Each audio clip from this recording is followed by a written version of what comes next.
si on applique le programme du RN, l'âge légal de départ à la retraite, le débat il sera plus 64 ans. Il sera 66, 67, 68 ans à très court terme. Mais j'ai tourné dans un film là. Quoi ? La gauche française qui gouverne a conçu la migration comme un problème politique. Si la proposition militante qui est la vôtre n'est pas joyeuse, le monde que vous allez construire ne sera pas joyeux. En 2022, moi j'ai voté Mélenchon. Ah, on aurait pu s'entendre, on aurait pu trouver un Mais truc. non, c'est Non. des conneries ça.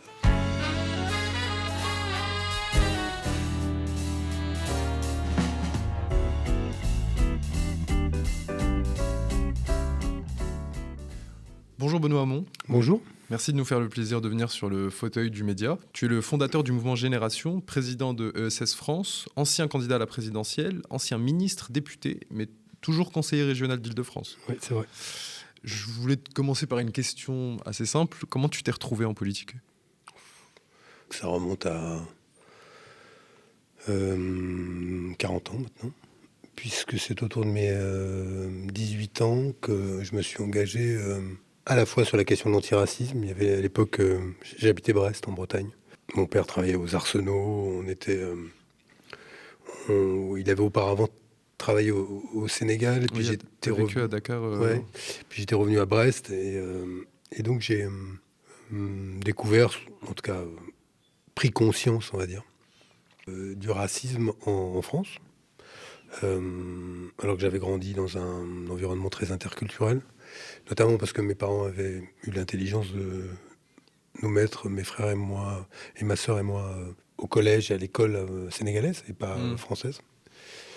Et donc mon premier engagement, il est sur la question antiraciste. Et en fait, il n'est pas une adhésion, il est de mettre l'épinglette touche pas à mon pote à l'époque. On appelait ça une épinglette, pas un pins, mais puis c'était vraiment avec une épinglette. Et derrière, j'enchaîne avec l'université, des études d'éco et de hockey. Et là, il y avait un combo, Ouais. en termes de Contexte. D'intensité de l'engagement. Plus, faut jamais réduire la portée d'une victoire, parce qu'on gagne. Ce qui arrive assez rarement en fait, au mouvement social. On gagne. On fait reculer le gouvernement sur son projet de loi de sélection par l'argent à l'université. Et derrière, on enchaîne une sorte de montée en puissance de la gauche qui va l'emporter dans la foulée en 88. C'est à ce moment-là que tu t'es retrouvé à l'UNEF ? Alors, assez vite à l'UNEF, en fait. C'était une époque où le syndicalisme étudiant, d'abord, était fort. Vraiment fort. Avec des organisations qui étaient très présentes à la fois sur les questions sociales liées à la condition sociale des étudiants, mais aussi sur les questions politiques, parce que l'UNEF a toujours été un syndicat... Bon, à l'époque, c'est l'UNEFIDE, moi, donc pas encore la réunification. Mais oui, je me retrouve à l'UNEF et j'y croise, d'ailleurs dans des tendances qui n'étaient pas la mienne forcément, des gens qui sont devenus des amis depuis, qui sont des parlementaires encore aujourd'hui, pour Yamir Chahi par exemple, et quelques autres, parce qu'en fait, un peu plus tard, Sophie Binet. Ce qui est drôle, c'est que d'ailleurs, au même moment, on avait et Olivier Dussopt, qui était dans notre tendance. Ah oui, Olivier Dussopt, il était à l'UNEF à ce moment-là. Et il était au MJS. Et il était le plus jeune animateur fédéral des jeunes socialistes, avec une histoire personnelle d'ailleurs très touchante. Il vient d'un milieu ouvrier, très modeste. Sa mère est employée, vraiment quelqu'un qui avait une très forte conscience de classe. C'est surprenant à entendre, du coup. Ouais. Et c'est pour ça qu'il a longtemps structuré son engagement. Alors, je ne vais pas parler à sa place maintenant, sur la place que ça a, parce que c'est des choses personnelles. Mais c'est vrai que l'homme qui a défendu la réforme des retraites m'est apparu pas seulement différent du jeune homme, d'ailleurs, mais de l'homme que j'ai connu ensuite après, comme parlementaire, comme maire d'Annonay, etc., où j'ai l'impression que le désir d'en être, quoi. C'est ça qu'il a dû... je ne sais pas si c'est ça, mais moi, je l'ai perçu comme ça, le désir d'en être, à son tour, être, entre guillemets, du bon côté du manche, a été plus fort que tout ça. Mais bon, pour dire qu'on a croisé des gens formidables dans cette époque qui était très foisonnante dans les organisations de jeunesse. Et tu peux expliquer peut-être à des gens qui n'étaient pas dans ce milieu-là, moi j'ai eu la chance de vivre le syndicalisme étudiant aussi, à quel point c'est formateur pour justement comprendre après les enjeux politiques. Est-ce que c'est par exemple c'est ça qui t'a formé politiquement, cet engagement au sein du syndicalisme étudiant? Alors j'avais un double engagement, moi, évidemment syndical et politique. Ce qui est certain, c'est que ces années de débat extrêmement intenses dans l'UNEF, parce que les tendances quand même débattaient, texte d'orientation contre texte d'orientation, étaient d'autant plus structurantes que beaucoup de nos courants, de nos tendances se rattachaient à un héritage, une histoire, une culture politique. En l'occurrence, moi à Brest, j'étais chez les Rocardiens. Ouais, Et tout on va dire le patrimoine intellectuel de la deuxième gauche, les ensembles de grandes querelles politiques historiques, comme celle de Kautsky et Bernstein, donc dans la social-démocratie allemande, tout ça on l'étudiait. Alors, je vais mettre une nuance. En réalité, on apprenait un peu par cœur ce qu'il fallait apprendre. Je suis pas sûr qu'on assimilait complètement les enjeux. Et c'est un peu plus tard, en général, en tout cas, il y en a qui, très jeunes, ont une capacité à se construire un jugement autonome, une analyse politique autonome. C'est assez rare, mais il y en a, ça arrive. En tout cas, au sens d'une proposition politique structurée. Après, tout le monde, à 20 ans, est capable d'avoir une opinion, une conviction. Mais c'était plus rare ceux qui étaient capables de mettre une proposition structurée sur la table. Et donc, on est au début souvent d'ailleurs des répétiteurs, quoi. Ou des gens qui défendant une ligne. Mais fallait gagner des batailles avec des idées. On n'en oubliait pas qu'il y avait des batailles plus importantes à l'époque contre la droite, contre l'extrême droite déjà. Que déjà à l'époque c'était aussi des batailles physiques parfois. Donc il y avait cette dimension aussi un peu rude de l'engagement. Et donc ça vous remplit une jeunesse. Honnêtement, j'échangerais absolument pas ces années contre autre chose. Tu parles des affrontements avec l'extrême droite. Tu as des anecdotes à nous raconter de cette époque? Bon, on en a eu pas mal. En vérité, on dégustait plutôt qu'on ne l'emportait, encore que c'est pas toujours été vrai, mais il y en a eu plein à Brest notamment, parce que à Brest il y a une tradition qui est liée à la marine nationale qui s'appelle la Royale elle-même, et donc il y a toujours eu un terreau favorable aux idées royalistes, réac, d'extrême droite, même si la Bretagne est longtemps restée très imperméable à Le Pen, et si Brest s'appelait Brest-la-Rouge, pas pour rien, parce qu'il y avait des ouvriers des arsenaux qui constituaient quand même la masse des habitants. Mais il y avait dans les collages la nuit, parce qu'à l'époque on faisait des collages, toujours autour de la fac en général, ou sur les parkings, ou sur les points de collage, des bagarres assez spectaculaires. Bon, surtout aussi des parties on se courait après. C'est seulement ça. C'était de la chasse, mais un jour tu chasses, un jour t'es chassé. Oui, il faut juste pas se faire attraper, quoi. Ouais, voilà, il fallait pas se faire attraper. C'était une époque où la politique nous remplissait dans d'innombrables aspects de notre vie, quoi.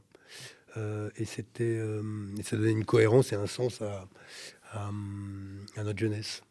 Est-ce que le jeune de l'époque qui courait dans la rue derrière les fachos pouvait s'imaginer un jour... Ou se faisait courser par les fachos. Ou se faisait courser par les fachos. Pouvait s'imaginer un jour candidat à la présidentielle? Non, jamais de la vie.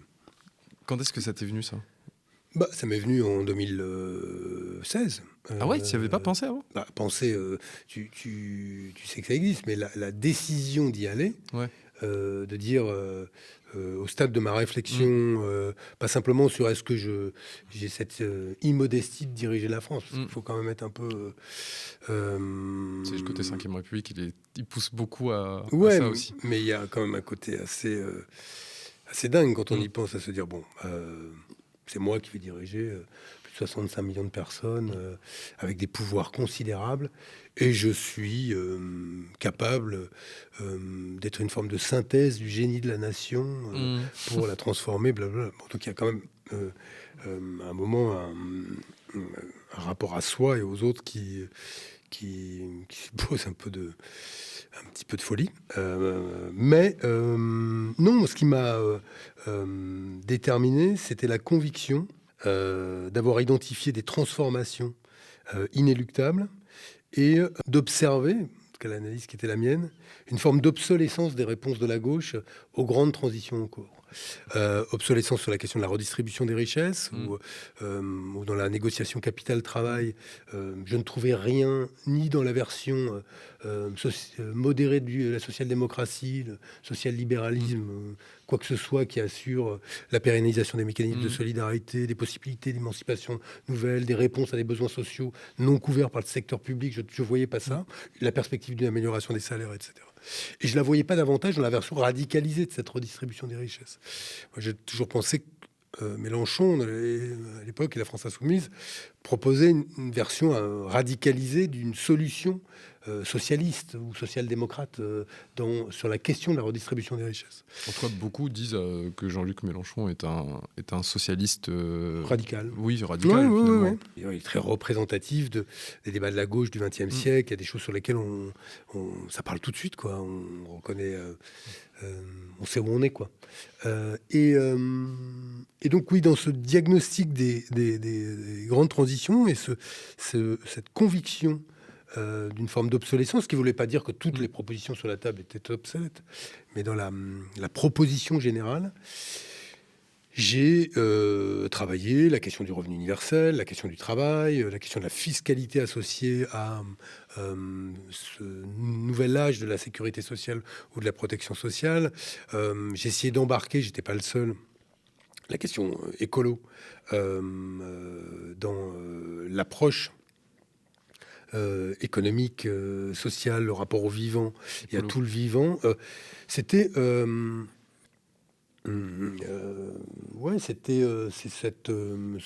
travail de maturation personnelle et politique qui m'a conduit à me dire que j'avais quelque chose à dire de différent et dont j'estimais qu'il était important. Et de ce point de vue, cette élection a été ce qu'elle a été, mais rien dans ce qui s'est passé depuis, à mes yeux, n'invalide les analyses et les diagnostics que j'avais posés à l'époque. Ah, tu penses toujours que la gauche n'arrive pas à trouver des réponses actuellement aux problématiques économiques et sociales ? Ouais. Bah alors lesquelles ? Non, par exemple, on peut dire. Alors, quel est le dernier sujet sur lequel on a gagné une bataille culturellement ? L'attaque Zuckman. Oui. Indiscutablement, sur la question de la fortune insolente des ultra-riches, il y a une bataille qui est gagnée au nom de l'idée de la justice fiscale et de la justice sociale. Bataille gagnée culturellement, mais perdue politiquement, parce qu'en dépit de ce nombre, d'un rapport de force, mais assez rare, je veux dire qu'une proposition de gauche soit à ce point soutenue par l'opinion, y compris dans les électeurs de droite, avec une majorité, même chez les Républicains, c'est vraiment très rare. Et pourtant, on perd politiquement. Alors, on perd politiquement en raison de la configuration politique actuelle, et surtout en raison du moment dans lequel nous sommes, qui est celui, alors je vais reprendre une formule que beaucoup d'autres utilisent, mais que je crois est vraie, d'une sécession, d'une part croissante des élites françaises et occidentales, d'une sécession avec l'intérêt général, et qui n'est évidemment pas neutre dans nos vies, tant ils concentrent entre leurs mains de pouvoir économique, médiatique et politique. Est-ce qu'ils n'ont pas déjà cédé à l'extrême droite ? Parce que là, on n'est pas dans une phase... Enfin, quand on parle du pouvoir économique en France, des grands bourgeois, des personnes qui détiennent le capital et l'influence que ça exerce, quand on observe le discours ambiant, on a l'impression que c'est plus du tout la droite chiracienne classique. Encore, c'est nous qui réhabilitons Chirac, oui, c'est vrai, contre lequel qu'on avait combattu avec virulence d'ailleurs à l'époque, et qui avait fait des dérapages, le bruit et l'odeur. Mais c'est vrai qu'il y a une chose est vraie dans son histoire politique personnelle. Alors, il faut jamais oublier qu'il a commencé à distribuer l'UMA, lui. Donc, il avait quand même une histoire assez originale.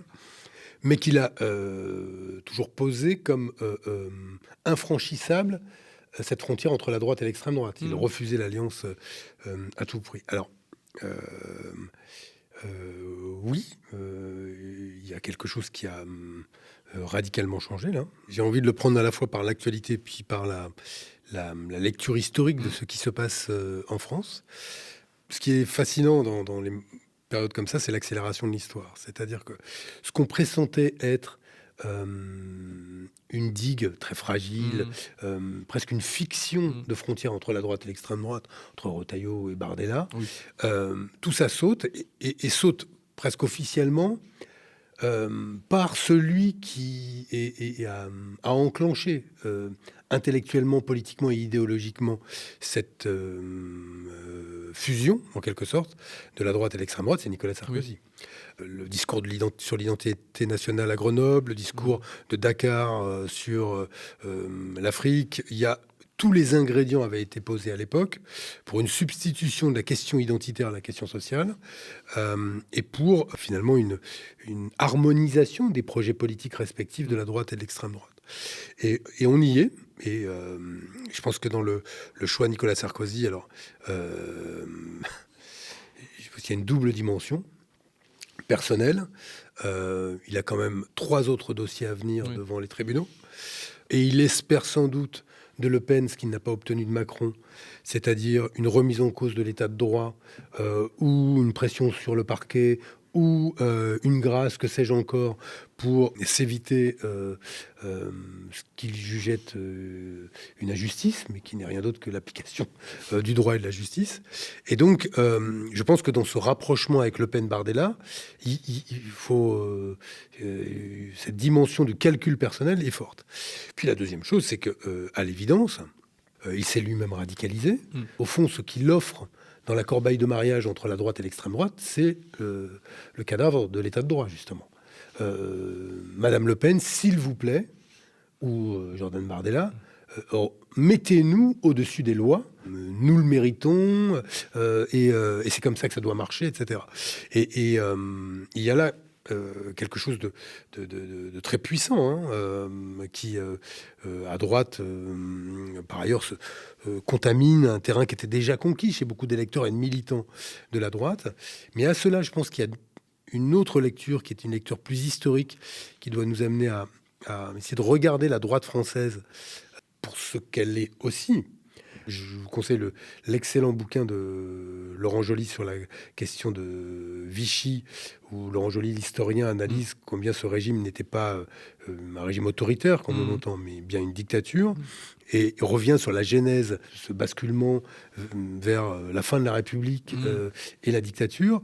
Et c'est intéressant parce qu'on avait eu le livre de Chapoutot sur les irresponsables, qui observait comment le patronat allemand fait le choix, le capital fait le choix de l'extrême droite en disant ils sont trop crétins, on va réussir à les manipuler, et à la fin... En Maghreb, on a fait ce choix plusieurs fois. Plusieurs partis politiques se sont rangés derrière des personnalités en se disant on va pouvoir les manipuler. Et à la fin, ça se passe basculement pas du tout autoritaire. comme ça. Et donc il y a toujours cette... voilà, ce qui s'est passé en Allemagne est intéressant, mais ce qui s'est passé en France, et dans l'avènement de la dictature à Vichy, c'est surtout qu'on observe comment, venu de la droite française et du camp réactionnaire, avant même que la défaite soit consommée, l'explication de la défaite était prête et attribuée à trop de droit, trop de démocratie, trop de république, trop de front populaire, la responsabilité de la victoire des Allemands, quand en l'espèce, les militaires, à l'origine d'une stratégie absolument catastrophique et d'une exécution catastrophique, les Weygand et quelques autres, ont une responsabilité très grande dans le fait que l'Allemagne, d'ailleurs surprise du peu de résistance des armées françaises, réussit ce tour de force de renverser l'armée jugée la plus puissante au monde à l'époque, qui était l'armée française. Donc, on perçoit qu'à ce moment-là, l'ennemi numéro 1 pour la droite française n'est pas l'étranger. L'ennemi numéro 1, c'est d'autres Français. C'est le Front populaire, c'est la gauche. Très vite, ça va être les Anglais plutôt que les Allemands, etc.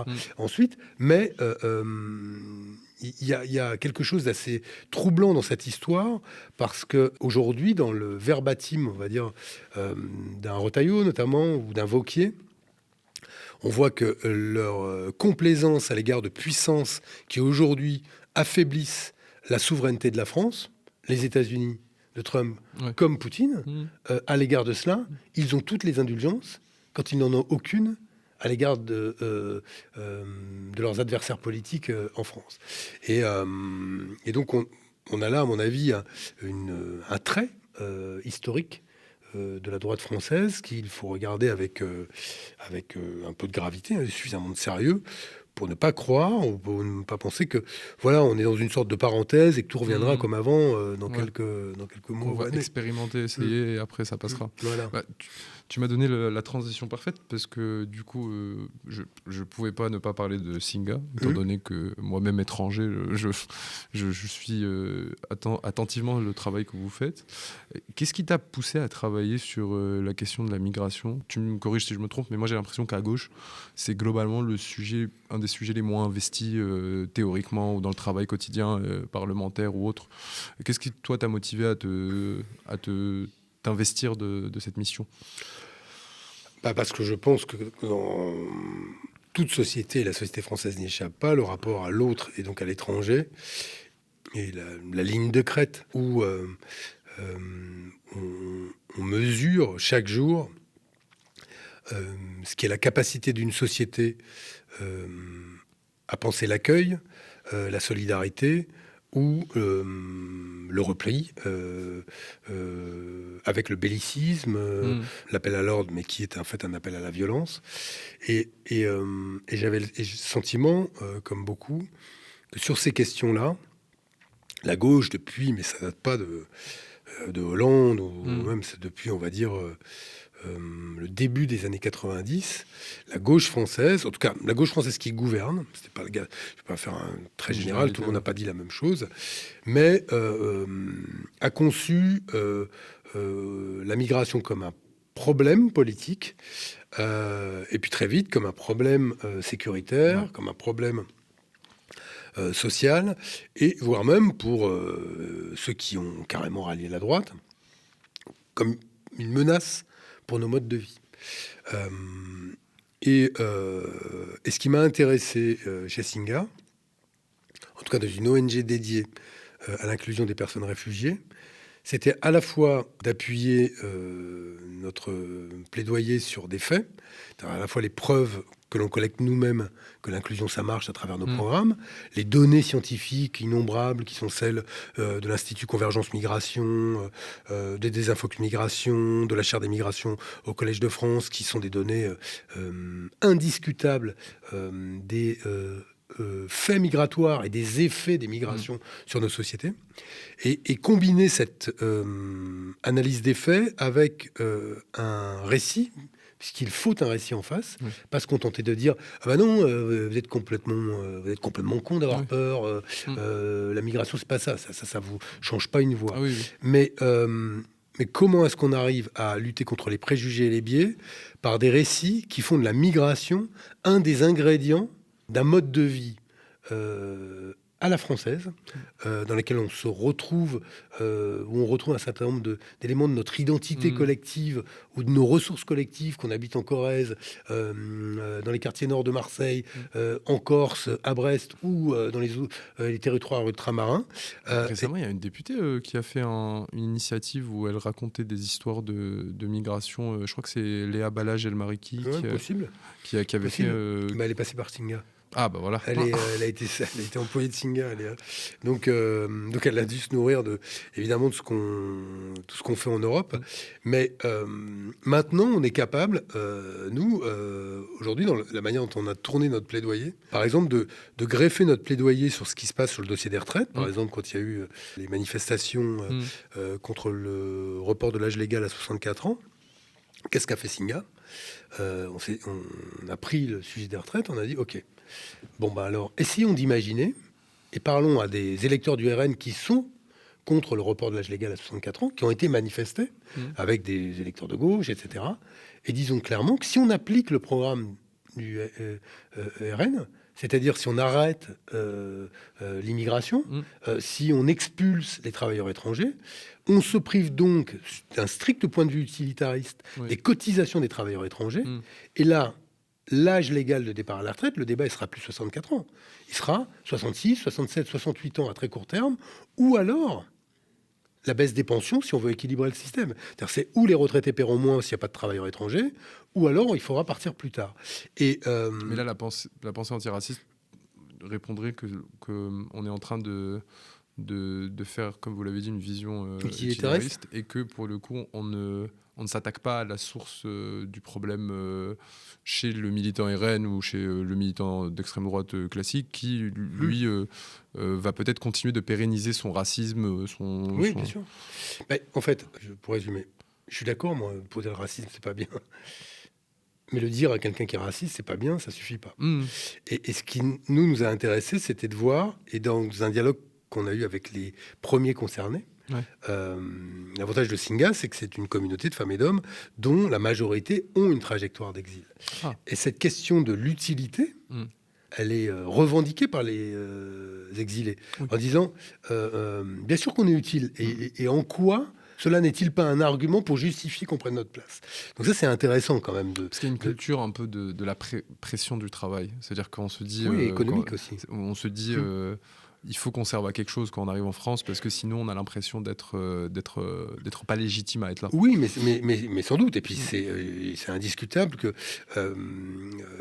là où nos représentations collectives mettent la valeur dans la richesse concrète, notre contribution à celle-ci, etc., c'est certain que là, il y a un biais qui correspond pas à l'idéal d'une société telle qu'on pourrait le partager. Néanmoins, à cette étape aujourd'hui, nous, ce qui nous paraît important, c'est d'essayer de désamorcer la contagion des préjugés et des biais. Et c'est pour ça qu'on pense, chez Singa, que un boulanger kurde qui s'installe dans un village de la Creuse a 100 fois plus d'efficacité sur les représentations que 10 fois cette émission en documentaire dans le même village. Et qu'il est pour nous crucial de provoquer la rencontre.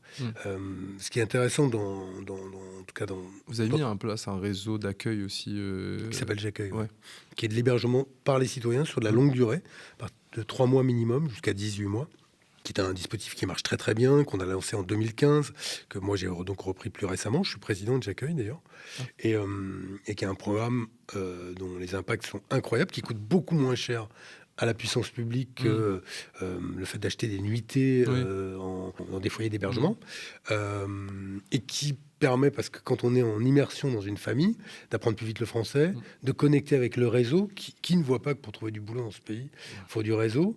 Et nous, ce qu'on prête, en fait, c'est pas du capital économique, c'est du capital social. C'est le réseau des gens qui accueillent, c'est le réseau de nos mentors dans nos programmes. Et ce qu'on essaye de faire à partir de ces preuves de l'inclusion, c'est construire un plaidoyer en clair, mettant nos voiles là où il y a du vent. Quand il y a une actualité, on essaye d'y raccrocher les enjeux migratoires pour proposer un autre regard, et notamment un regard beaucoup plus positif. Quand il y a eu les universités d'été du MEDEF, là de rentrée, on a rappelé que 15% des entreprises créées dans ce pays le sont par des étrangers. Je ne parle pas d'immigrés, parce que dans les immigrés, on compte les étrangers, mais aussi ceux qui ont été naturalisés. Dans les statistiques où vous avez aujourd'hui 10,7% de la population qui est immigrée, vous avez Manuel Valls, qui est né catalan, même s'il est français. Donc, alors que quand on compte juste les étrangers, 15% des entreprises créées le sont par des étrangers. Donc ça dit aujourd'hui que leur contribution à la création de valeur, à l'initiative, à l'innovation, elle est tout sauf mince. Tout sauf mince. Tu m'as fait encore une transition pour parler de l'ESS. Croire que tout ça a été préparé. Oui, alors que pas du tout. Mais c'est une partie intéressante parce que j'ai l'impression que ça reprend la même logique que pour Singa. Ça veut dire que l'ESS ne va pas remettre en cause la structure du capitalisme, mais c'est une sorte d'atténuation des effets du capitalisme. Ça veut dire on cherche des moyens de transformer des méthodes de travail plutôt violentes en des structures saines, c'est ça ? Les deux ruptures qui sont des ruptures pas que symboliques, mais fondamentales de l'économie sociale et solidaire avec l'économie conventionnelle, dont le capitalisme, c'est quoi ? La première, c'est qu'on dit à des gens, si vous créez une entreprise, la non-lucrativité, c'est-à-dire les parts que vous achèterez, vous les revendrez au même prix quand vous les revendez. Parce que dans une association, il n'y a pas de part. C'est propriété de personne, une association. Mais si c'est de la propriété collective, vous les revendrez à un prix identique ou alors à une lucrativité limitée avec un tout petit gain. En clair, l'enrichissement personnel n'est pas le mobile de l'entrepreneuriat. Ce qui n'est pas du tout la culture dominante aujourd'hui, j'allais dire dans l'Occident, mais dans le monde. Première rupture. Et la deuxième rupture, c'est que le corollaire de ça, c'est que à partir du moment où on ne va pas s'enrichir, l'argent qu'on met sur la table pour acheter ses parts, si par exemple on crée ensemble une SCOP, vous allez prendre 100 parts de la SCOP, je n'en prends que 5, j'ai une voix, vous avez une voix. Ça veut dire que dans l'entreprise de l'ESS, autre rupture fondamentale, le pouvoir n'appartient pas à celui qui a mis le plus d'argent sur la table. C'est une personne égale une voix. C'est-à-dire qu'on réalise ce qu'avait été le rêve ou l'idéal de Jaurès, c'est qu'il exprime à la Chambre à la fin du 19e siècle, en regrettant que la République soit restée à la porte de l'atelier. Et à travers la République, il parle de démocratie.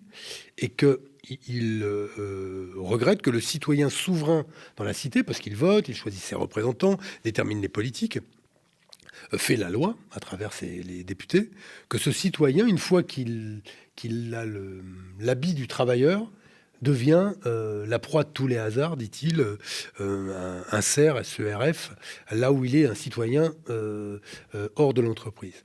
Et donc, ce qu'amène l'ESS, c'est l'ingrédient démocratique dans l'ordre économique.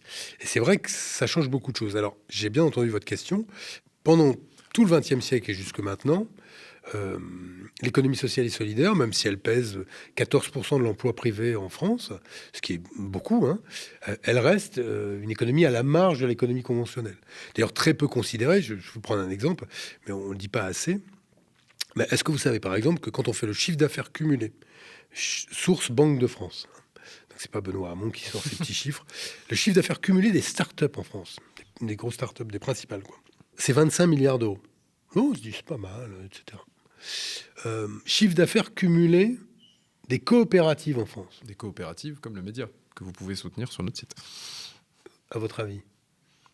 Aucune idée. 360 milliards d'euros.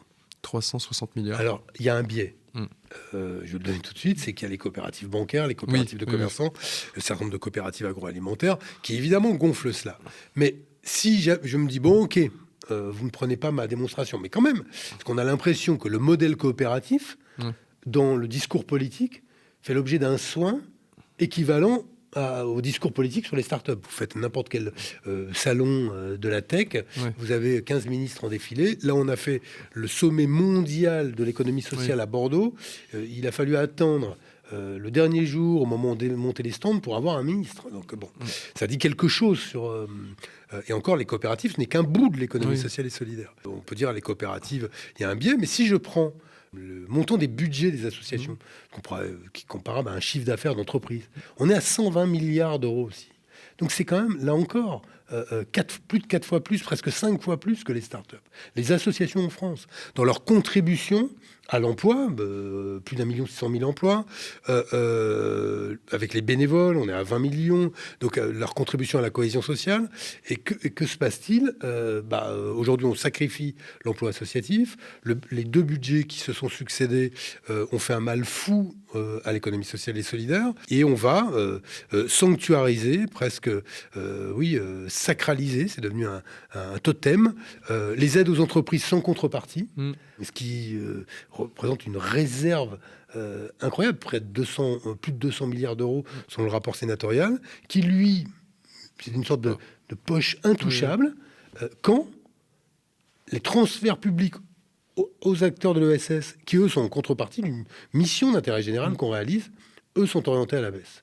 Et juste pour que vous ayez les choses en tête, et la Cour des comptes a éclairé ce débat, et j'ai remercié les magistrats de la Cour des comptes de l'avoir fait, c'est que la Cour des comptes a, en septembre, rendu un rapport.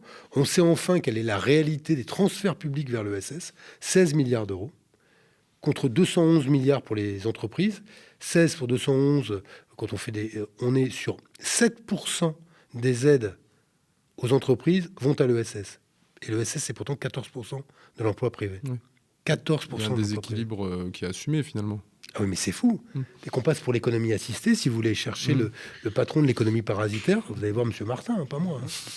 Tu m'as fait passer pour quelqu'un de très mal poli parce que tu as repris le vouvoiement en plein milieu. Non, c'est pas grave. Je me suis dit, la question, il a vraiment pas aimé, quoi.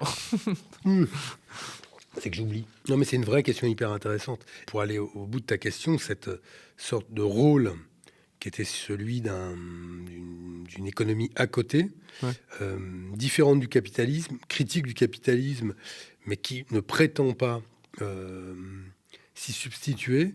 Désormais, quand on pense la question de la lutte contre le dérèglement climatique, de l'importance de la transition écologique, quand on pense aux politiques qu'il faudra mettre en œuvre pour faire face à la transition démographique, au vieillissement de la population, quand on voit les enjeux éthiques vertigineux autour de l'impact de l'IA et des technologies sur le travail, l'information, les apprentissages et la connaissance, on voit qu'il y a des propriétés ou des caractéristiques de l'ESS qui font de cette économie une économie mieux préparée à ces enjeux que l'économie conventionnelle. Donc c'est plutôt un modèle économique qui peut répondre aux crises que provoque le capitalisme. Ouais, même s'il faudra créer des alliances, parce qu'on n'y arrivera pas sans. Mais moi, par exemple, je défends l'idée que dans le champ de la vulnérabilité des personnes, la prise en charge des personnes âgées, la prise en charge des tout-petits, la prise en charge des personnes en situation de handicap, sur le modèle de ce qui existe déjà dans le département des Landes, par exemple, eh bien, ces activités soient strictement réservées à des acteurs publics ou privé non lucratif, mais qu'on sorte le privé lucratif. On l'a vu avec l'affaire Orpea. L'affaire Orpea, c'est exposer des personnes en situation de vulnérabilité, donc qui n'ont pas leur mot à dire, à des arbitrages d'essence contre dividendes, et qui sont évidemment rendus en faveur des dividendes plutôt que de la décence. Et Orpea dit ce qui se reproduira inéluctablement quand des boîtes sont la propriété de fonds de pension très éloignés des réalités sociales et disent, nous écoutez, on a un tableur Excel, bon ça s'appelle pas forcément un tableur Excel, mais il y a des objectifs qui ont été fixés en termes de rendement et de retour sur investissement à votre entreprise, à vos établissements ici, là et là. Si vous devez faire des économies, pardon d'être un peu rude, mais sur les couches, sur le nombre, le temps qu'on passe dans la toilette intime, il faut accélérer. Eh ben, c'est ça qui est fait.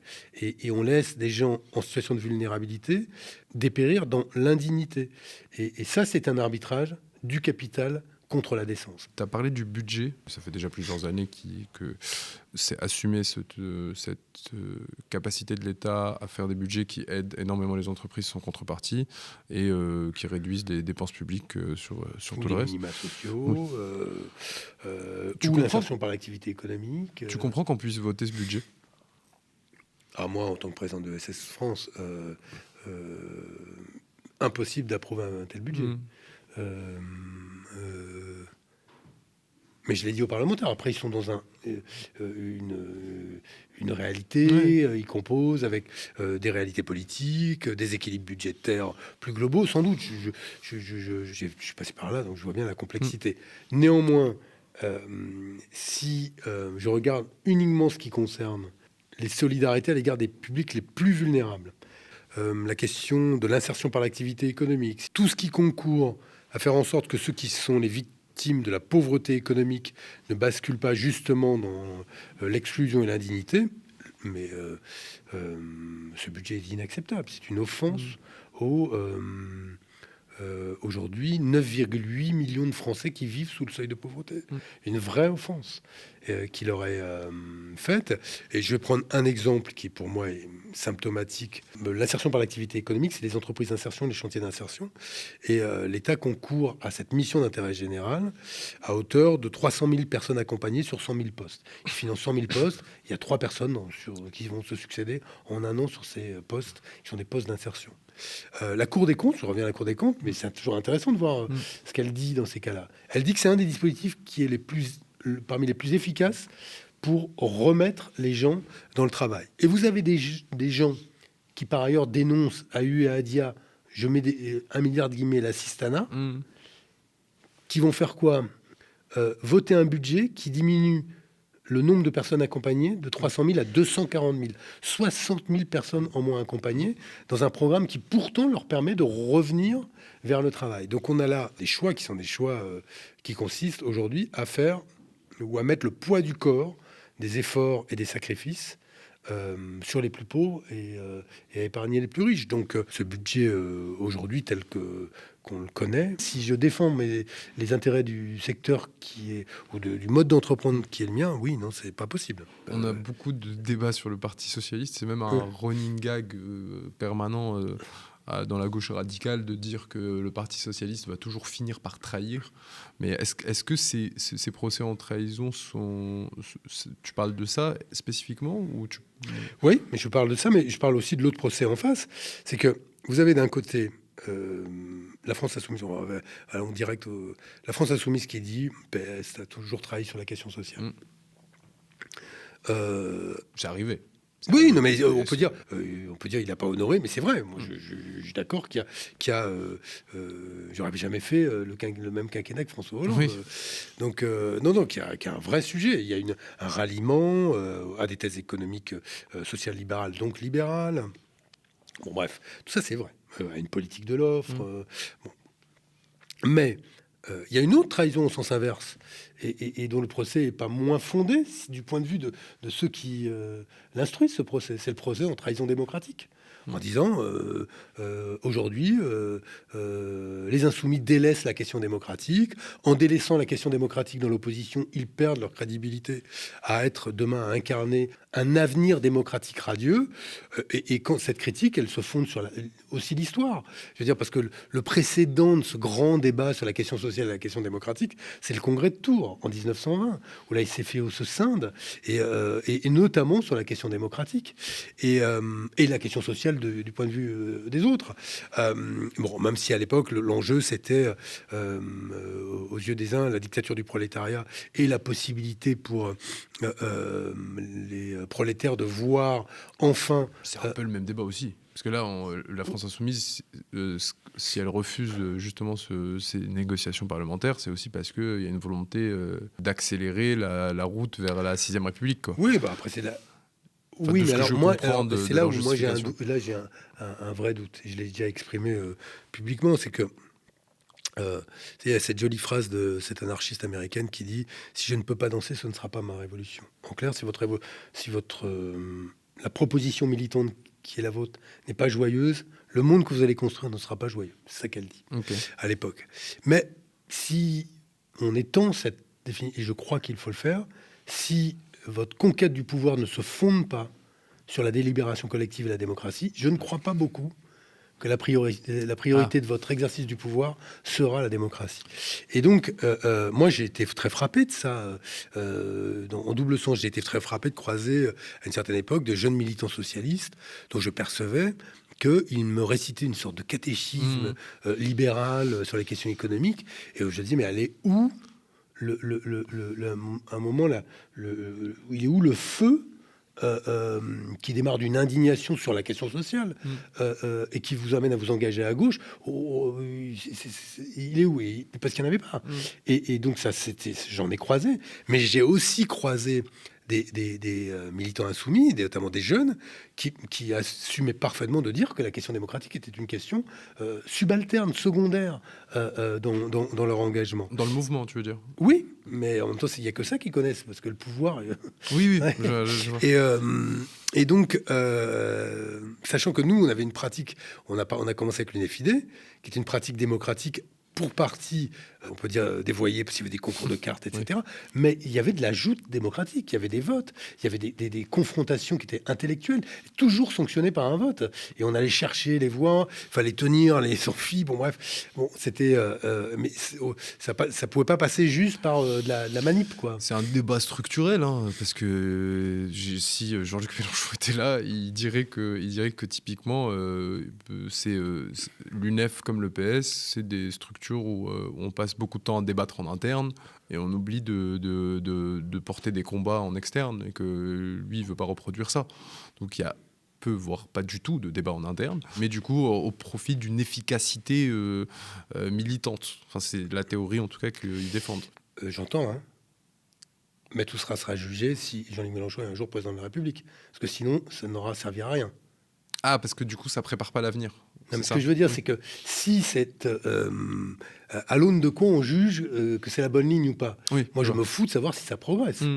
Très honnêtement, c'est pas mon sujet. En 2022, moi j'ai voté Mélenchon. Bon, ben voilà, j'ai fait. Et pourtant, j'aurais pu faire d'autres choix, etc. Mais je voulais que la gauche soit au second tour, donc je l'ai fait, moi. Donc, mais je juge maintenant aussi comme électeur, comme acteur de la gauche. Tout ça, s'il n'est pas président de la République, ça n'aura servi à pas grand-chose. Parce qu'à un moment, un bilan, c'est pas juste laisser une bande d'héritiers qui, une fois qu'en plus, bon courage, quoi, pour se répartir l'héritage. Mais ce que je veux dire, c'est que c'est joli sur papier, mais il faut on ne saura que si c'est bon qu'à condition qu'il gagne. Si ça réussit pas, ça. Tu nous donnes l'occasion de parler de ces fractures à gauche qui sont assez régulières finalement. La NUPES s'est fracturée. Enfin, le début de la fracture, c'était sur les violences policières et sur le meurtre de Naël par la police et les mobilisations qui ont suivi. Le NFP s'est fracturé principalement sur la cause palestinienne et sur les différentes positions qui ont été prises suivant le 7 octobre et différentes lignes qui n'ont pas pu cohabiter. Comment tu expliques ces ruptures qui se font toujours sur ces questions-là, sur les questions d'islamophobie, sur les questions d'antiracisme J'ai une explication assez longue. Allons-y. Non mais bon, il y a d'abord le rapport qui est celui de la France. Et dans la France, il y a la gauche, il y a une partie de la gauche. La gauche a été évidemment au cœur des batailles pour la décolonisation, mais pas toute la gauche et à tout moment. Oui, il y a toujours eu une gauche coloniale. Voilà. Et donc, il y a dans cette relation aux générations qui sont issues de l'ex-empire colonial une question non réglée, qu'on entend très bien à droite autour du débat sur l'assimilation.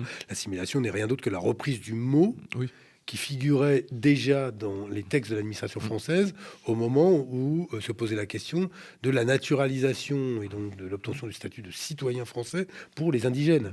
Et qu'ils devaient s'assimiler, c'est-à-dire que la France doit sortir absolument inchangée, intacte, de sa rencontre avec l'étranger. Avec la direction des indigènes qui publiait des textes sur l'assimilation. Mais oui, mais c'est intéressant, parce que quand on s'intéresse à la question de la rencontre, justement, c'est forcément une mise en danger, parce que c'est toujours un peu imprévu, la rencontre. Et même quand elle est préparée, entre deux personnes, une rencontre, on ne sait pas exactement ce qui va en sortir. Et il y a une mise en tension indiscutable dans la rencontre. Et on est obligé d'être un peu vulnérable, et on accepte finalement de se déprendre un peu de soi-même. Et donc, c'est pareil pour un collectif identitaire, comme une nation, qui, dans sa rencontre avec l'étranger, si elle ne se déprend pas d'elle-même, passe à côté des bénéfices de la rencontre, dans une démarche qui est une démarche ou de domination, ou de coercition, ou de colonisation, justement. Et donc, je pense qu'on a donc déjà un rapport qui est un rapport très compliqué à cela.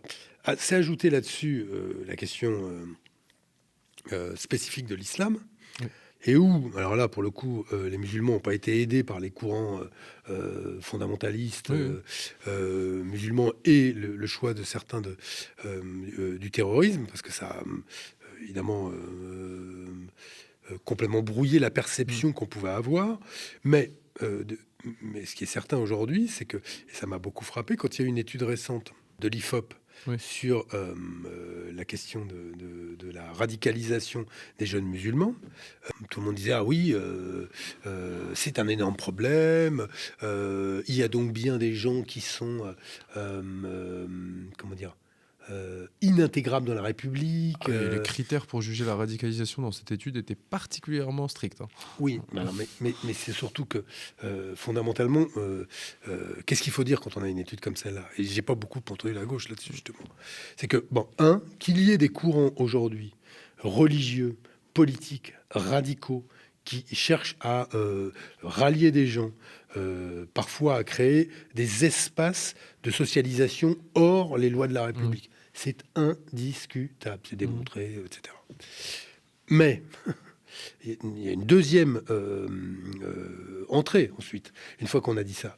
La deuxième entrée, c'est que ce sursaut de religiosité, cette radicalisation parfois religieuse, elle n'est pas le monopole des jeunes qui aujourd'hui se rattachent à l'islam. On le voit chez les catholiques et dans les franges de l'extrême droite, où aujourd'hui on convoque la religion, on remet en cause des principes républicains, on remet en cause la République. Parce que je veux dire, aujourd'hui, l'extrême droite, ceux qui veulent remettre en cause la République et pourraient y arriver bien avant que les musulmans s'en occupent, c'est l'extrême droite qui héberge tous ces courants catholiques qui détestent la République. Ceux qui ont fait Pétain et Vichy, c'était pas des musulmans, à ma connaissance. Donc, bon, voilà. Puis la troisième, intéressons-nous donc aux raisons qui font qu'aujourd'hui, des jeunes gens qui sont scolarisés dans l'école de la République sont au contact des valeurs de la République, des enseignants de la République, etc.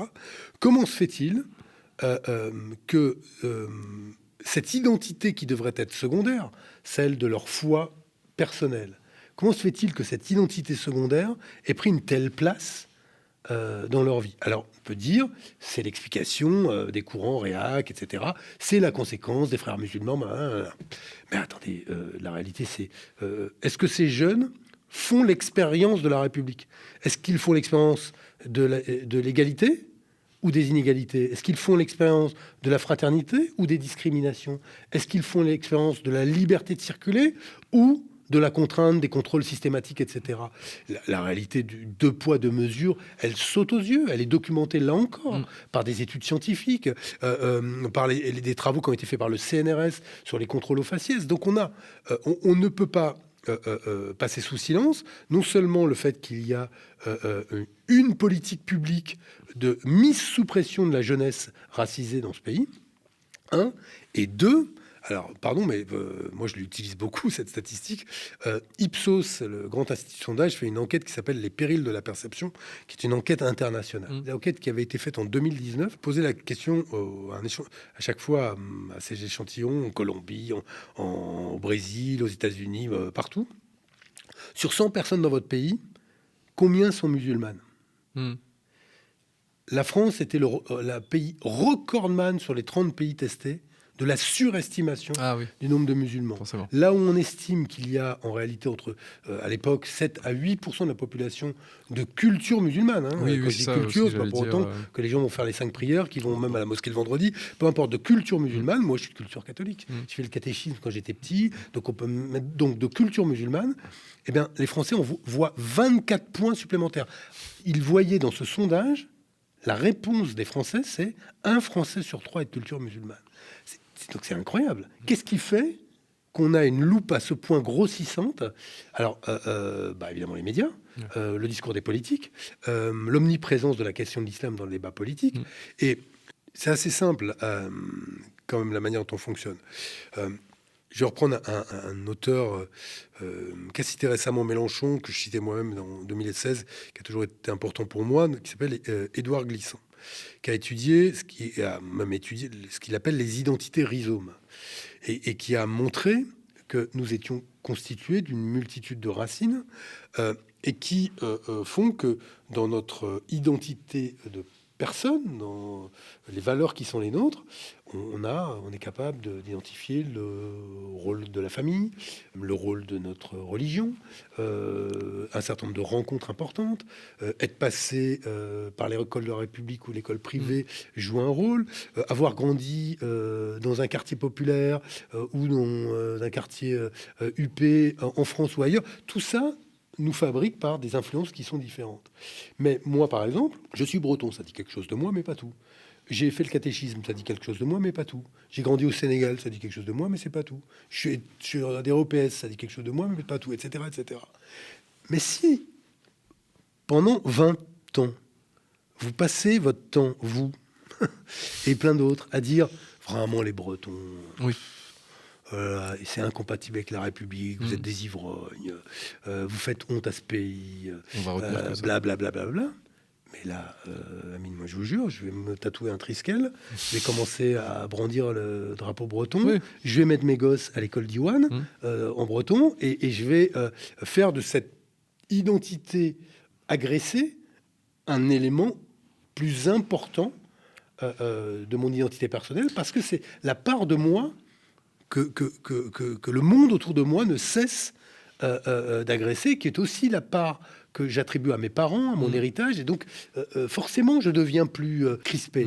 Et donc c'est ça qu'il faut dire quand on a un sondage comme celui-là, c'est que on a raison de regarder est-ce que les questions sont bien posées ou pas. Il n'y a rien qui est neutre dans un sondage. Et pour avoir moi-même bossé pendant 3 ans chez Ipsos, je peux le dire.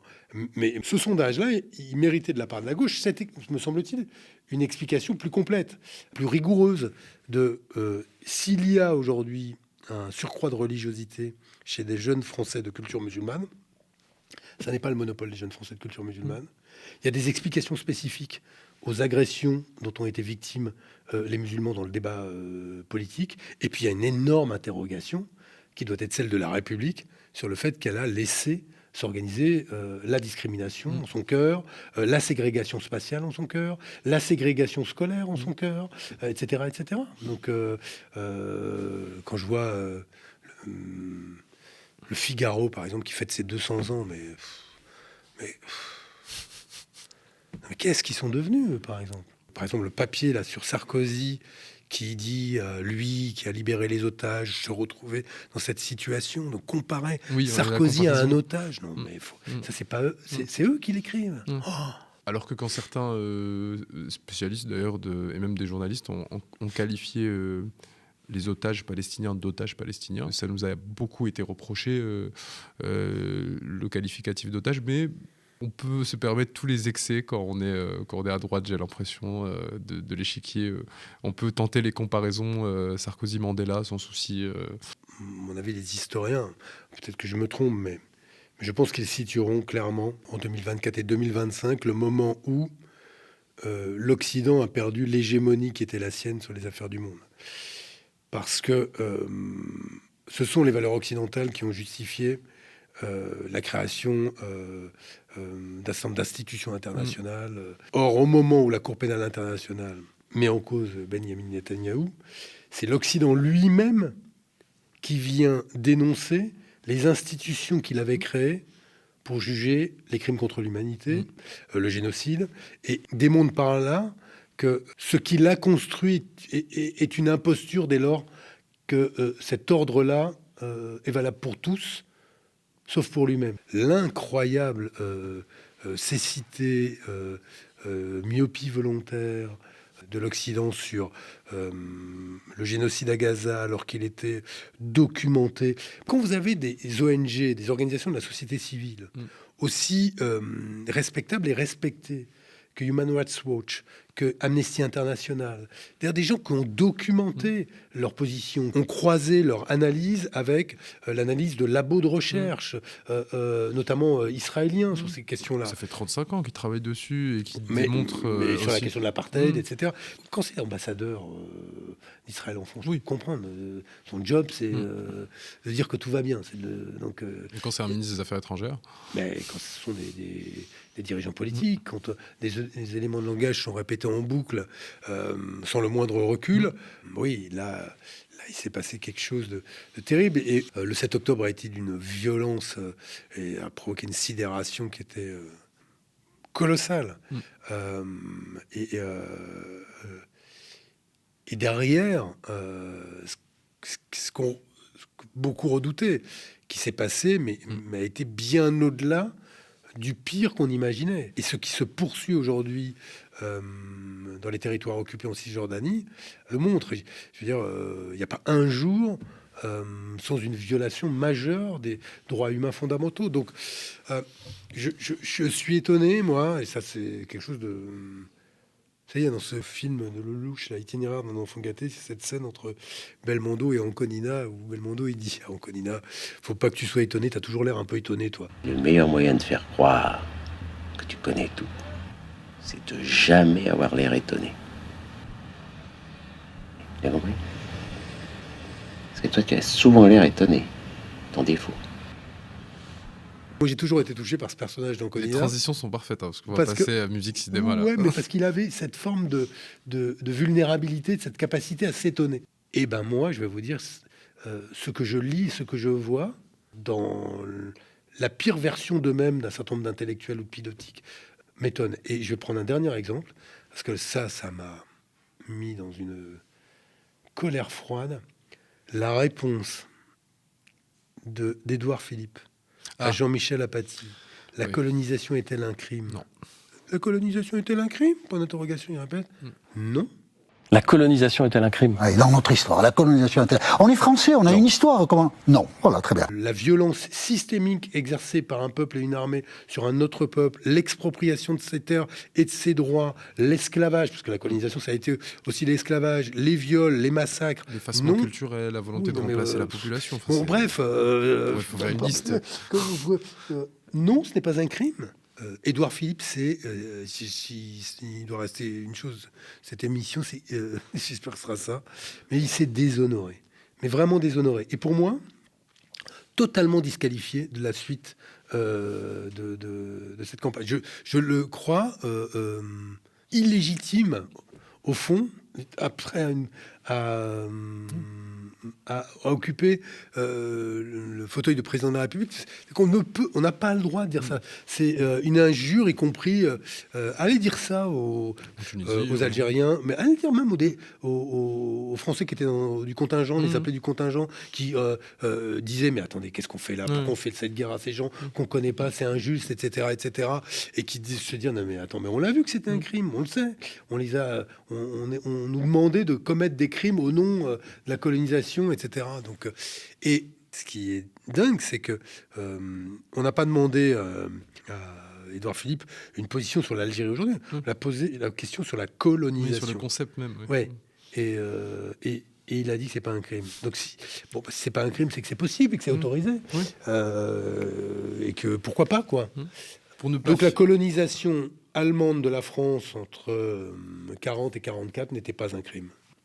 Pour ne pas finir sur Sur ce truc un Édouard peu Philippe, dégueu là, j'avais une question j'avais une question un peu crado. ouais, Ouais, un peu gossip. Je voulais savoir. Toujours avec la même femme. Le truc qui était beau, Je qui dérape par- complètement. je parle pas de vie Le privée. média, c'est maintenant c'est le C'est- média. Ouais, c'est le média olé, olé. Paris Match. Ça y est, c'est bon. Hein. Je voulais te demander, c'est quoi ton rapport avec Jean-Luc Mélenchon? Est-ce que vous discutez? Parce que j'avais l'impression en 2017 justement que vous discutiez, que Parce qu'on vous était candidats l'un contre l'autre, Oui. donc il y avait des occasions de se voir, de se croiser, qu'on se connaissait, nanana. Mais là, c'est très loin. Je l'ai plus vu depuis très longtemps. Alors, je suis nul en nom. Non, mais c'est vrai en plus. Je suis quelques-uns du côté des Insoumis. Alors, j'ai suivi évidemment ceux que je connaissais, qui sont partis parce que je les connaissais. Daniel Simonet, Alexis Corbière, Raquel, Clémentine, etc. Bon, je les connaissais. Ruffin, je connaissais pas, mais les autres, je les connaissais. Mais j'en connais aussi quelques-uns qui y sont toujours. En tout cas, j'en ai croisé et j'en suis quelques-uns. Et je les trouve formés, doués pour beaucoup. Puis je vois aussi les limites de l'exercice. Mais Jean-Luc, non, ça fait, je sais pas moi, 4 ou 5 ans qu'on n'a pas dû se parler. Mais peut-être qu'il a une meilleure mémoire que moi, peut-être qu'il y a eu un truc entre-temps, mais ça m'a pas marqué, quoi. Mais est-ce que tu y repenses des fois à 2017 où tu te dis on aurait pu s'entendre, on aurait pu trouver un truc? Non, c'est des conneries, ça. C'est comme il raconte son histoire et qu'on avait fait une démarche pour aller vers une... C'est des conneries. Ah bon? Mais oui, C'est c'est des conneries. Tout ça, c'est pas vrai. Mais après, tu sais pas ce que les gens disent, croient avoir compris d'eux, etc. En fait, faut imaginer quand même que c'est pas comme si on se connaissait pas. On était dans le même courant au PS, donc tout le monde se connaît. Hein. C'est à part les mecs qui sont arrivés depuis, maintenant on les connaît plus. Mais à l'époque, tout le monde connaît tout le monde. Et quand je dis tout le monde connaît tout le monde, c'est qu'on a mené des batailles politiques ensemble. On a fait des manifs, on a fait des services d'ordre, on a fait des trucs, on a fait l'UNEF. Donc tout le monde connaît vraiment tout le monde. Donc vous étiez très loin d'un accord. Oui, on était très loin d'un accord. Ça n'a jamais été. Parce on que s'est ça même se vu. Ça se dit chez les Insoumis que vous étiez proches, et que vous Oui, étiez mais pas c'est ça loin. le reproche que moi je leur fais. C'est entretenir des légendes qui sont des légendes qui servent à nourrir quoi? Si la défaite a eu lieu, c'est la faute d'un ingrédient exogène Oui, qui, c'est ça. parce qu'il avait fait C'est un toi qui les calcul, as empêchés d'aller voilà. au second tour. Et donc, Je dis, moi, cette stratégie, si elle est la bonne, elle gagnera. Bon, ça va, t'as voté Jean-Luc en 2022 pour...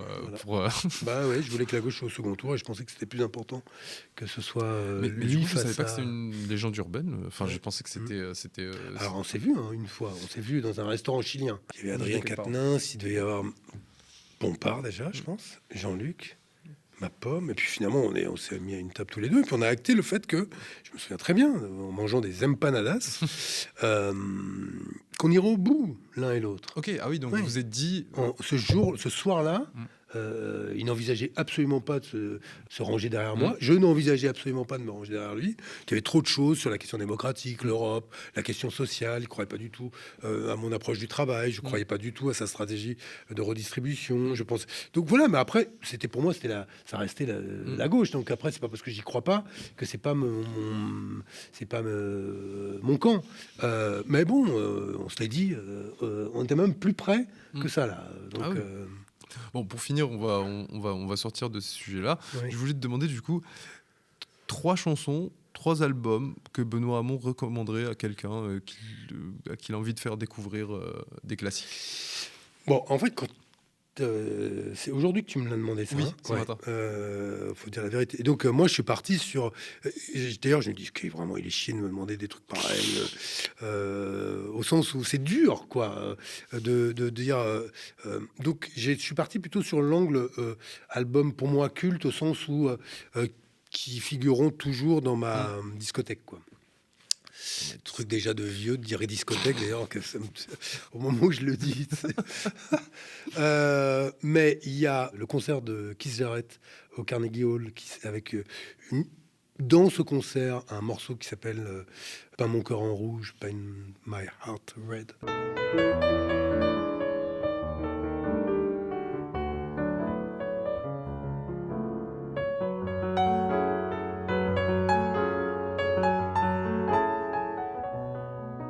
Pour moi, un morceau absolument sublime. Keith Jarrett, c'est du jazz, mais du jazz contemporain.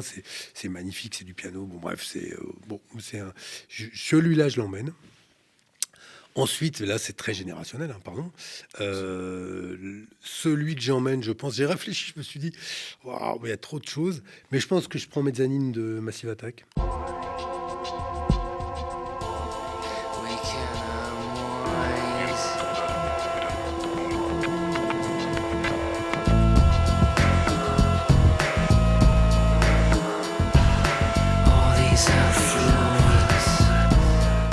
Quand même, j'ai hésité entre Portiched et Massive Attack, mais voilà, tout le trip-hop, tout ça, je prends dans on est bien dans les trucs cultes. Hein. Oui.